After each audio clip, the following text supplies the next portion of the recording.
Hey, what's good? It's Woog. Please like the video, subscribe to the channel if you are into the fight talk. I just wanted to take a moment and comment on the recent announcement that Gervonta "Tank" Davis' next fight will take place against Rolando or Rolly Romero. And this fight will take place at 135. So remember, Gervonta Davis first won a title at 130. Then he won one at 135. Although it was a lesser title, he won that against an older Yorkis Gamboa. And then he fought against Leo Santa Cruz, knocked him out to take the WBA Super title at 130. And then he went up to fight Mario Barrios at 140, winning a lesser belt over there. So he's kind of been division hopping over the past couple years. And, you know, one of the issues that he's running into is that the weights that he's competing in are pretty shallow in the PBC island. They don't have deep rosters at 130, 135, 140. And although I kind of saw Gervonta Davis as being the best at 130, so that's the division that now includes Oscar Valdez, Shakur Stevenson, Jamel Herring,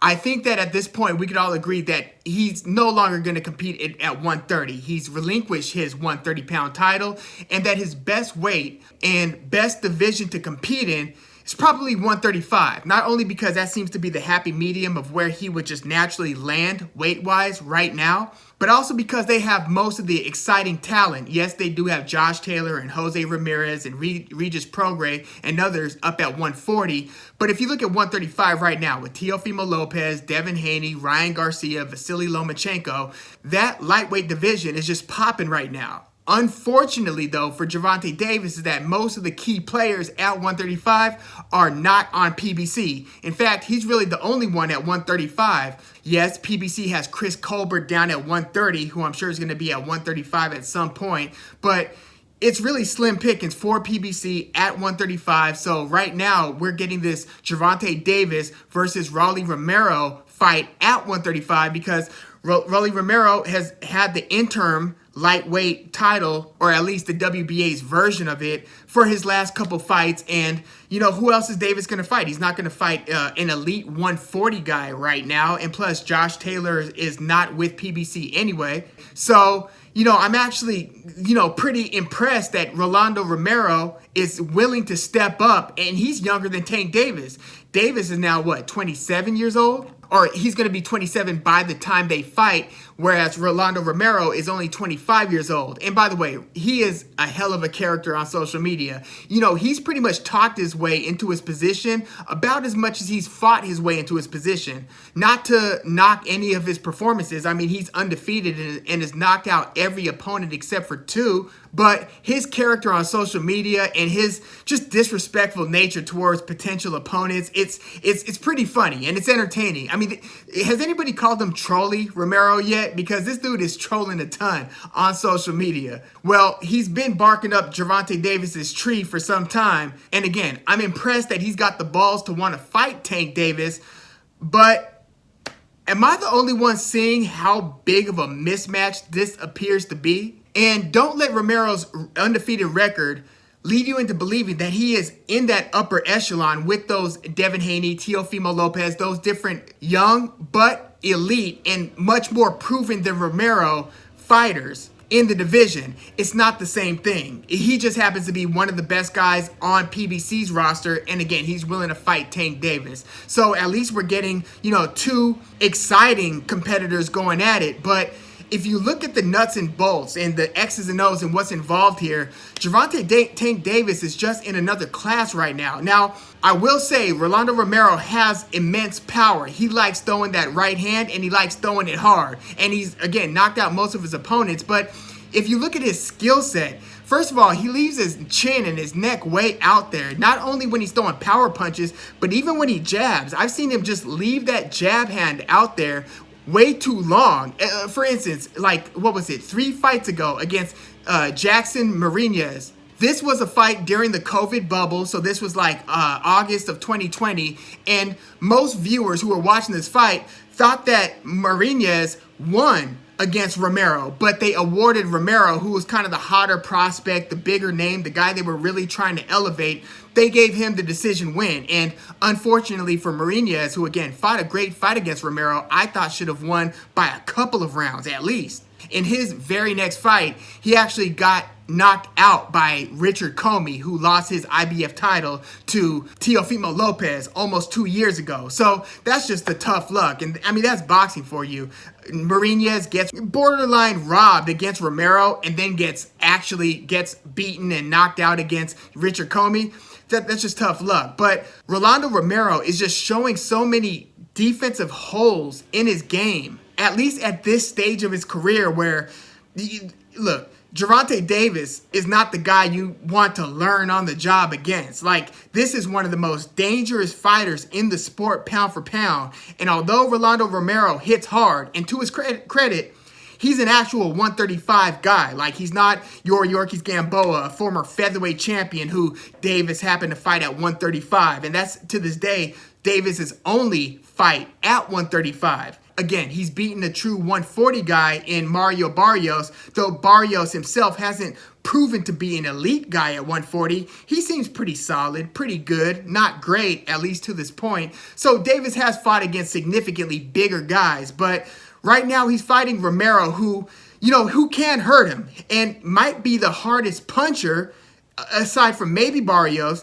that Gervonta Davis has fought. But again, I just have trouble seeing how Romero, who appears not only to have these defensive holes in his game, but also is not a super quick fighter. Like, his body doesn't move quickly. He's not one of these reflex guys who could slip and get out of harm's way and be able to deliver his counters.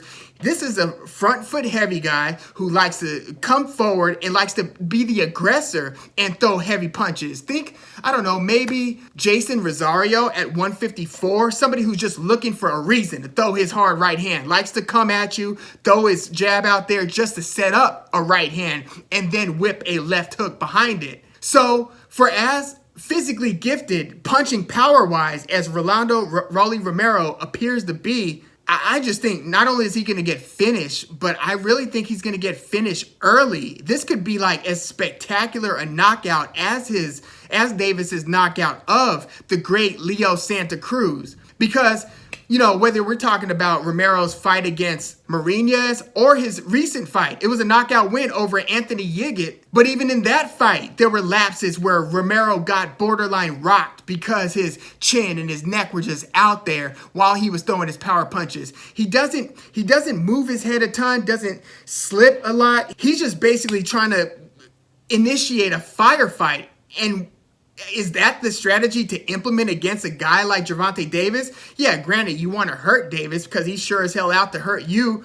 But what is your strategy? How are you going to crack the code? Because Gervonta Davis, because of his immense power, actually has underrated boxing. If you look at his footwork, people used to say he was like almost Adrian Broner-like. They were mistakenly classifying him as a slow-footed fighter. But no, you look at how he navigates the ring, whether you're looking at his fight against Leo Santa Cruz, or even before that when he won his title against Jose Pedraza at 130, or in his most recent fight against a much, much taller Mario Barrios.